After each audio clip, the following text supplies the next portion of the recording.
You know that one friend who only calls when they need something? A ride to the airport, help with their resume, someone to watch their dog. They show up when life is convenient, but vanish the second you're the one who needs support. It's a familiar, sinking feeling. But what if I told you this wasn't an exception? What if most friendships aren't built on love or loyalty, but on transactions?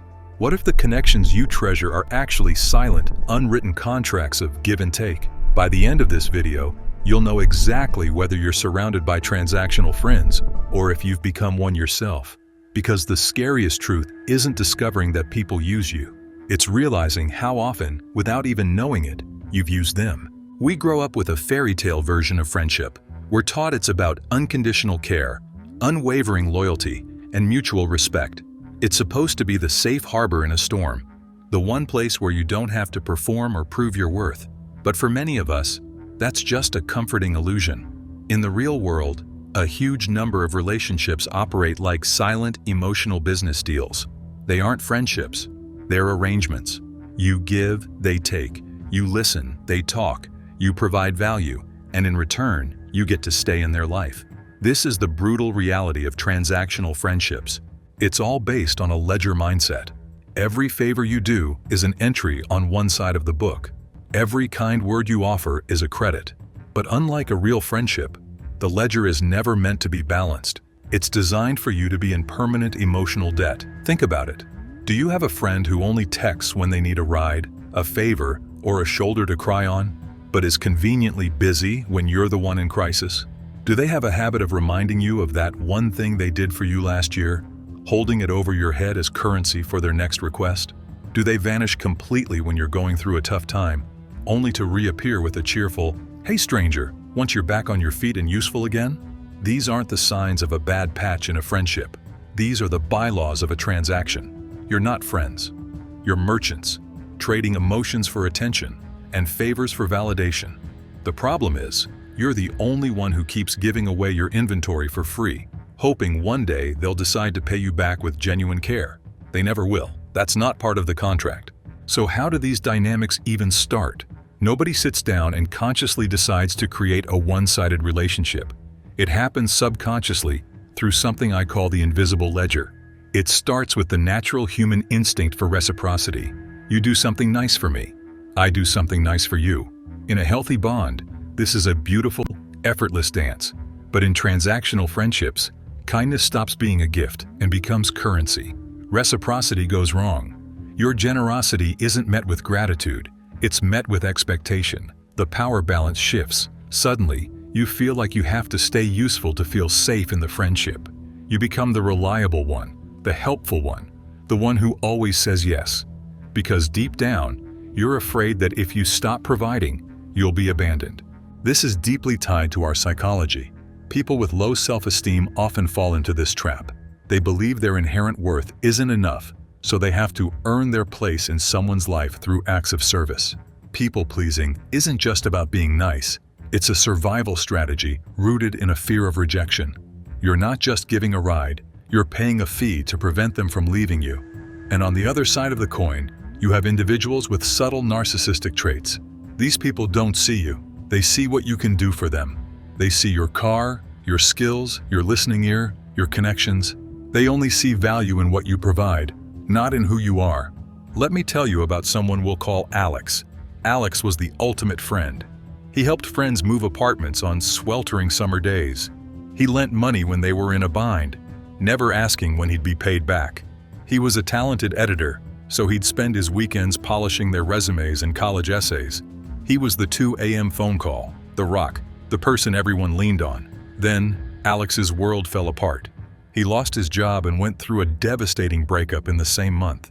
He was shattered. He reached out to the very people he had poured his energy into. One friend said they were too swamped with work to talk. Another saw his text and never replied. The one who owed him money suddenly stopped answering his calls. In his moment of absolute need, the silence was deafening. He realized he hadn't built a community of friends. He had built a client list. He wasn't loved. He was leveraged. This leads to the most painful question you can ask yourself. If your worth disappears the moment you stop giving, was it ever friendship to begin with? Now, it's easy to point fingers. It's easy to label everyone else as a user, a taker, an energy vampire. But the truly brutal part of this truth is turning the lens back on yourself. It's time for a self-inventory. Be brutally honest with yourself. Who texts first in your most important friendships? You or them? Is it always you initiating? Always you checking in? Always you making the plans? Now, imagine you stopped. Imagine for 1 month, you stop offering help. You stop being the planner. You stop giving advice unless you're asked. Who would disappear from your life? The answer to that question will tell you everything you need to know. Let's go deeper.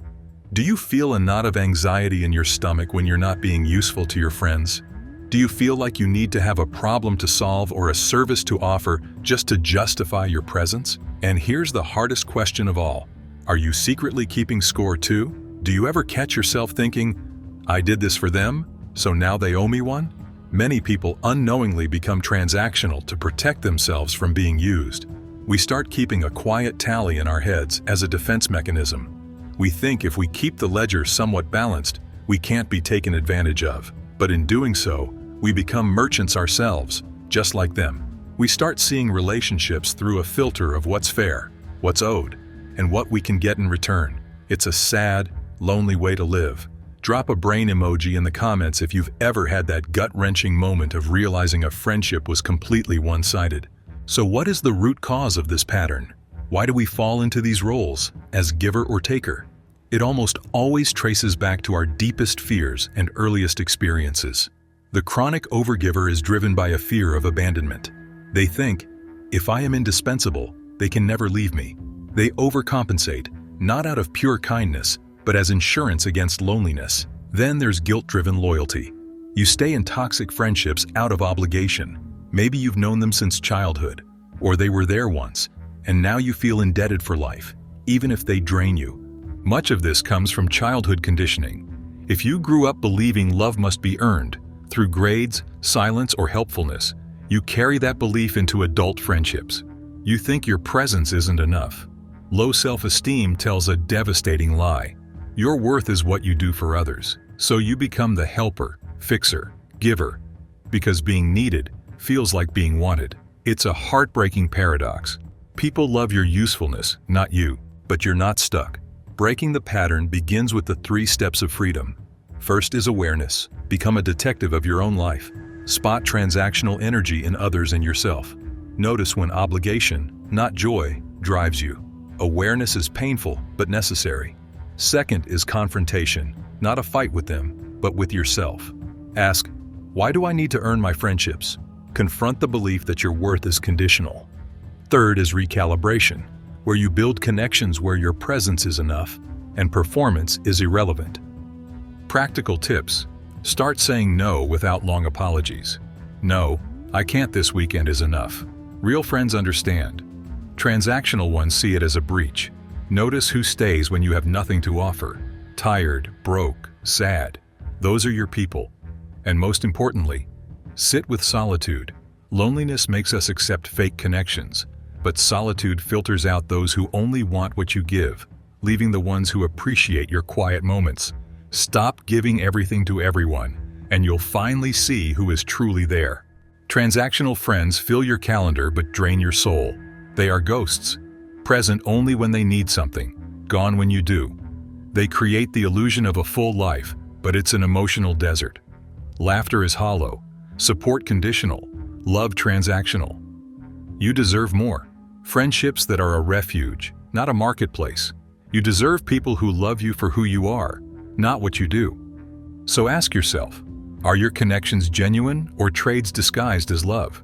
If this hit home, don't just like the video, audit your circle, and maybe audit yourself. Comment real ones only if you're ready to outgrow fake friends and build the connections you deserve.